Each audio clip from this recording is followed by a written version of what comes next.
Hey guys, welcome to अधिकास live. आज का टॉपिक है हेडशेप के बारे में। बच्चों को हेडशेप देने के लिए बहुत ज़्यादा दिक्कत होती है। पेरेंट्स लोगों को बहुत ज़्यादा लोगों के मन में डाउट रहता है क्या करे क्या ना करे। एंड जैसे कि अभी 10 to 15 डेज आई गेस, उसके पहले मैंने गोगो को हेडशेप दिया है। आपने अगर वीडियो नहीं देखी है तो वीडियो आप देख लीजिए, जरूर आपको पता चल जाएगा गोगो के साथ मेरा एक्सपीरियंस कैसा था। आप लोग अगर जो लोग देखे हो तो उनको पता ही होगा कि कितना कामली गोगो ने दिखाया था कि गोगो को कोई परेशानी नहीं हुई थी, ना ही मुझे कोई परेशानी नहीं हुई, परेशानी नहीं हुई थी मुझे भी कोई। तो ऐसा परेशान नहीं होने के लिए आप प्लीज़ ये वीडियो को एंड तक देखिए। मैंने क्या प्रिकॉशंस लिया था, क्या मैंने तरीका अपनाया था जिसकी वजह से गुगु काम होके बैठी थी, गुगु को कोई दिक्कत नहीं हुआ।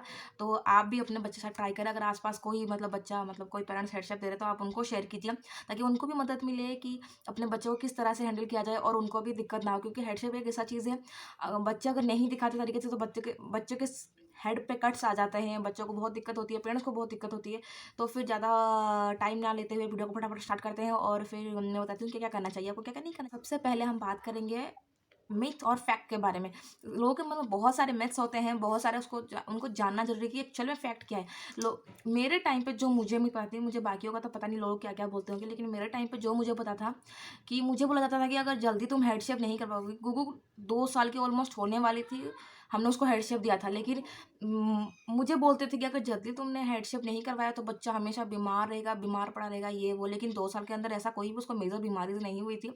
बहुत रेयर उसको शायद हुआ था कोल्ड वगैरह, क्योंकि इससे बीमारी का कोई लेना देना नहीं है। हाँ, हेडशेप से बीमारी का कैसे लेना देना हो सकता है, अगर आप बाल बहुत घने हैं और बच्चों को हाइजीन नहीं रख रहे हो, साफ नहीं रख रहे हो, उनके हेयर को अच्छे से ट्रीट नहीं कर रहे हो, तो जिसकी वजह से हाइजीन की वजह से उनको मे भी बीमारी हो सकती है। अदरवाइज कोई इशूज़ नहीं होता है, अगर आप साफ सुथरा रखते हैं तो कोई दिक्कत नहीं है। बोलते हैं कि रेजर को उल्टा चला देने से बच्चे की हेयर ग्रोथ बहुत ज़्यादा हो जाती है। मुझे भी काफ़ी हद तक ये सही नहीं लगा।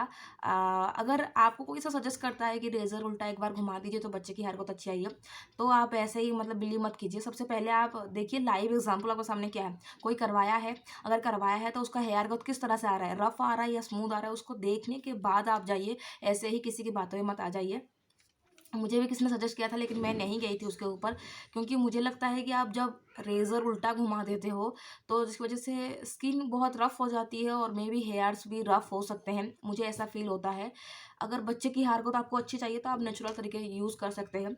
सबसे पहले मैटर करेगा आपका जीन। अगर जीन से जेनेटिक जो पेरेंट्स से आती है, अगर आप उनसे आप देखोगे, अगर उनकी हेयर ग्रोथ अच्छी है तो बच्चे की हेयर ग्रोथ डेफिनेटली अच्छी आएगी, अगर जीन से अगर बच्चा लाया होगा तो।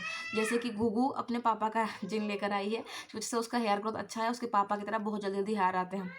तो इसमें डाउट करने वाली कोई बात नहीं। अगर नहीं भी है तो भी आप कुछ ट्राई कर सकते हैं, मैं आपको बता दूंगी आगे। आपका दूसरा मैटर करता है प्रेगनेंसी। अगर आपके प्रेगनेंसी के टाइम पे आपने अगर अच्छा डाइट लिया होगा तो आपका बच्चे के हेयर भी अच्छा आएगा। बोलते हैं ना, हर चीज़ को एक अगर पेड़ अच्छा आता है तो उसको स्टार्टिंग से ही पानी, जो बोलते हैं कंपोस्ट वगैरह जो भी है, सार देना पड़ता है, तब जाकर पेड़ अच्छा आता है। जब बड़ा होता है तो फूल फल अच्छे आते हैं। तो वैसे ही बच्चे भी, अगर बच्चा माँ के पेट में है और तभी से उसको एक अच्छा डाइट मिल रहा है, अच्छा न्यूट्रिशंस मिल रहा है, अच्छा विटामिन मिल रहा है, तो बच्चे की हेयर ग्रोथ ऑटोमेटिकली अच्छी आती है। कोई किसी आप देखना, किसी किसी का बच्चा बॉर्न होते ही बहुत सारे हेयर लेकर आता है, क्योंकि जो मदर होती है उसने एक अच्छा न्यूट्रिशंस डाइट लिया रहता है, जिसकी वजह से बच्चे को हर तरह का विटामिन मिलता है, जिसकी वजह से बच्चे की हेयर ग्रोथ अच्छी आती है। उसके बाद भी आप 2-3 बार उनको शेप दे दीजिए, उसके बाद उनके बाल ऑटोमेटिक घने आना शुरू हो ही जाएंगे। अगर पतले हैं उनको फर्स्ट हेड शेप के बाद तो आप ये सब ट्राई कर सकते हैं। फैक्ट ये सब है, आप मिथ्स के ऊपर मत जाइए, आप अपना फैक्ट देखिए। बताइए कि बच्चे का सही एज क्या है हेड शेप के लिए। ओके, तो इसके बारे में मैं ज़्यादा तो नहीं जानती हूँ, लेकिन जितना मैं जानती हूँ मैं उतना बता देती हूँ। किसी किसी मेरे टाइम पे 8 मंथ में हेडशेप नहीं देते बच्चे को, और 7 या 9 मंथ में आप हेडशेप दे सकते हो, ऐसा मेरे है यहाँ पे। मैं बाकी साइड पे देखती हूँ 1 साल पे मुंडन कर सकते हो, लेकिन दूसरे साल पे नहीं, तीसरे साल पे जाकर मुंडन कर सकते हो। सबके अलग अलग रहते हैं, तो इसमें कोई भी कोई कंक्लूजन नहीं है मेरे पास कि इस टाइम पे। हाँ, अगर बच्चा बैठना सीख गया है और बच्चे का जो स्किन है, मेरे हिसाब से अगर बच्चे का स्किन है तो थोड़ा सा वो जैसे हार्ड हो जाना चाहिए, लेकिन क्योंकि अगर सॉफ्ट स्किन होगा तो ईज़िली बच्चों को कट लगने का डर रहता है, ये पहला आप ध्यान रखिए। दूसरा रखिए, गर्मी आने वाली है आगे, मतलब बच्चा अब बड़ा हो चुका है, थोड़ा-सा गर्मी आने, अब अभी तक हेड शेप नहीं दिए हैं, आगे चल के गर्मी आने वाली है, तो ये सबसे बेस्ट ऑप्शन रहेगा आपके, अभी हेड शेप दे दीजिए ताकि गर्मी के टाइम पे बच्चों को परेशानी ना हो।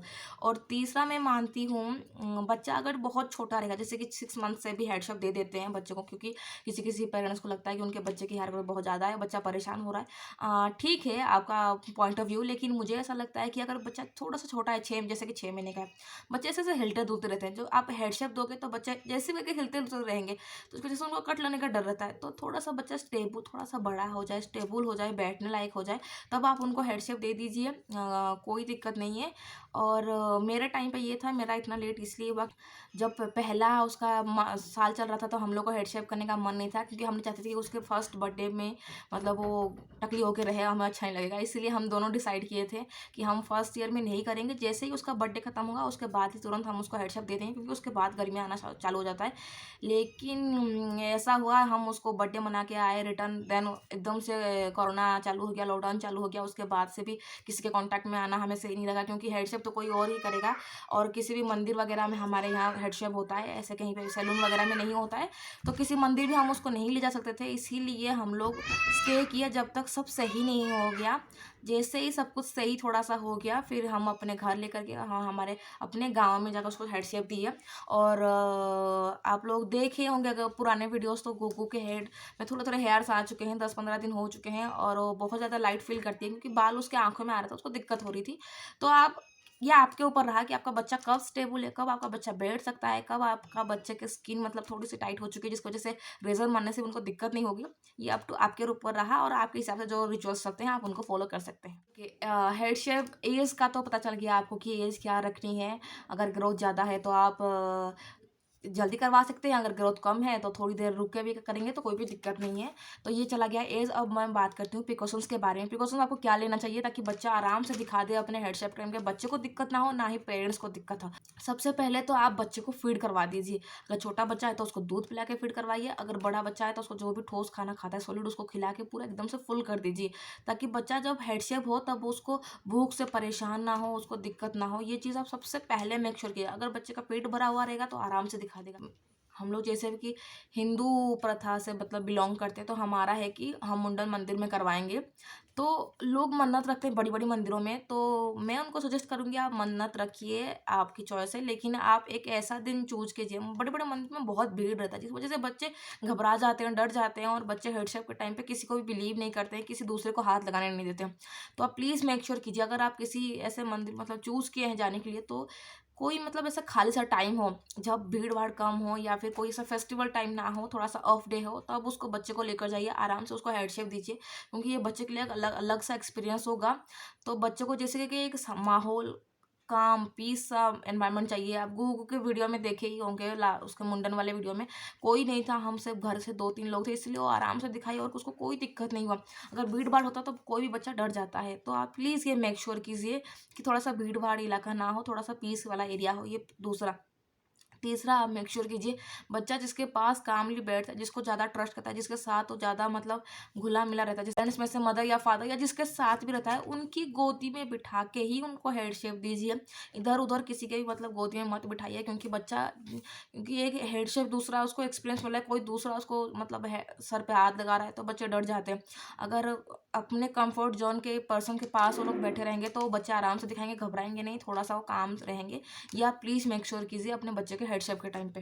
बाकी आप कुछ कर सकते हैं, तो बच्चा अगर छोटा है तो उसको प्लीज़ सुला दीजिए। सोने से बच्चे क्या है, बहुत सारे पेरेंट्स अपने बच्चे को सुला दीजिए, जिसकी वजह से उनका हेड शेप बहुत आराम से निकल जाता है। अगर बच्चा थोड़ा-सा बड़ा है तो उनका उनका फ़ेवरेट टॉयज़ दे दीजिए, ताकि बच्चा उसमें लगा रहे।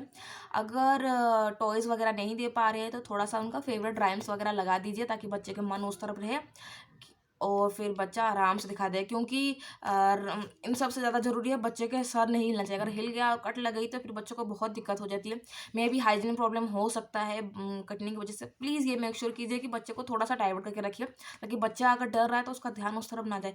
मेरे टाइम पे क्या हुआ था, मेरे टाइम पे गुग्गू को मैंने मोबाइल दे रखी थी राइम्स देखने के लिए, लेकिन गुग्गू ने मोबाइल को देखा ही नहीं। उसका पूरा कॉन्सन्ट्रेशन था कि उसके सर पे कुछ चल रहा है, उसके सर से कुछ गिर रहा है, और ऐसे हाथ में आप अगर वीडियो देखे होंगे तो आपको पता चल गया होगा कि उसका अपने हाथ से वो जब बाल गिरा था तो ऐसे-ऐसे करके देख रही थी हाथ में कि क्या गिर रहा है, क्या चल रहा है। तो पूरी तरह से शांत बैठी थी बिल्कुल, जबकि गुगु एकदम से शांत बैठने वाली लड़की नहीं है, वो एकदम एक्टिव रहती है और कहीं पे भी एक जगह टिक के नहीं बैठ पाती है। फिर भी उस टाइम पे उसने एकदम से मूवमेंट नहीं किया, चुपचाप बैठी रही। वो पूरी तरह से मतलब इधर-उधर नहीं हो रही थी, जो हो रहा था होने दे रही थी और देख रही थी कि क्या गिर रहा है। वो एक्सपीरियंस कर रही थी क्या चीज़, आई गेस मुझे लगता है। वहाँ पे जितने भी हेड शेफ हुए हैं सबसे फास्ट मतलब विदिन 5 मिनट गुगु का हेड शेफ आराम से हो गया था, उसको कोई दिक्कत नहीं हुई।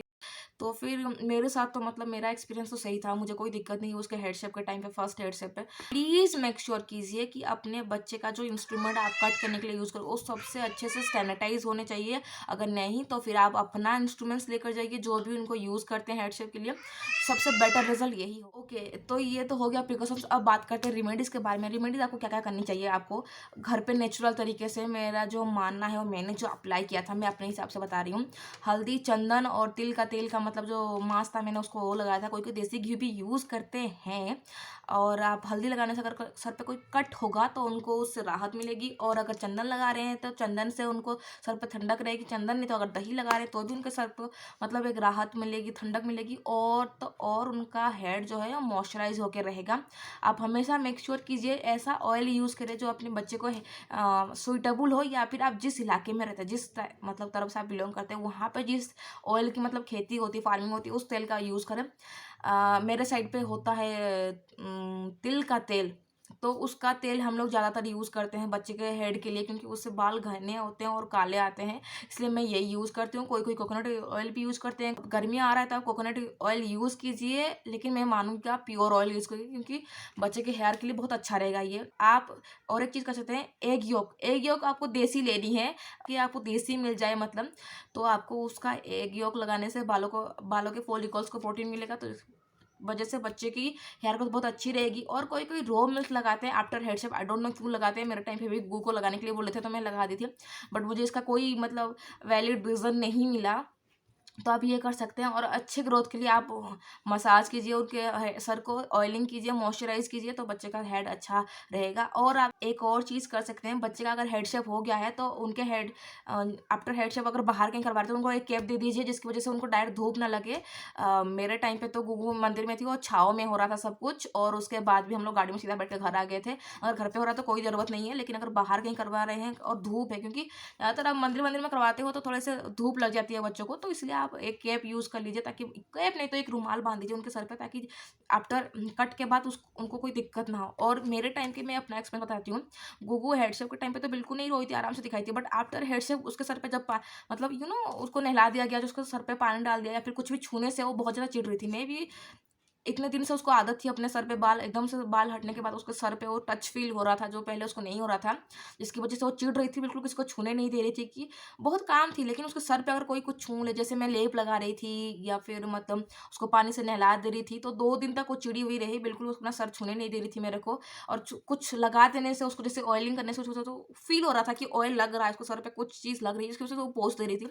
ये बच्चे टू बच्चे डिफ़र करता है कि ऐसे बच्चे रिएक्ट करते हैं, बट इसमें कोई डरने वाली चीज़ नहीं है। तो फिर ये रहा बच्चे के हेड शेप के बारे में पूरी डिटेल्स वीडियो, क्या-क्या करना चाहिए, क्या-क्या नहीं करना चाहिए, कौन से एज पे करना चाहिए, और बच्चे को कौन-सा मतलब तरीका अपनाना चाहिए ताकि बच्चा काम रहे। जैसे कि गुगु काम थी अपने हेड शेप के टाइम पे, आप लोग अगर देख लिए होंगे तो प्लीज़ ये सब फॉलो कीजिए, ताकि आपका भी हेड शेप एक स्मूथ रहे, क्योंकि ये आपके लिए एक लाइफ लॉन्ग मेमोरी है बच्चे का फर्स्ट हेड शेप। तो आप चाहेंगे कि एक अच्छी तरह से हो, बच्चे भी खुश रहे, आप भी खुश रहे। और किसी-किसी के यहाँ पे फंक्शंस वगैरह भी करते हैं, लेकिन वो लोग भी शायद फंक्शंस में अगर ज़्यादा भीड़-भाड़ हो तो बच्चे चिढ़ जाते हैं। तो अगर आप फंक्शन करते हैं तो आप एक काम कीजिए, जब हेड शेप दे रहे हैं तो सिर्फ पेरेंट्स या फिर घर के कुछ लोग ही रहे, बाकी लोग थोड़ा-सा मतलब डिस्टेंस मेंटेन करें, ताकि बच्चे के आस-पास ज़्यादा भीड़-भाड़ ना हो, बच्चा चिढ़े नहीं। तो जैसे बच्चा आराम से दिखाएगा और आपका ये फंक्शन बहुत स्मूथ ही जाएगा, आपको भी ये लाइफ लॉन्ग याद रहेगा।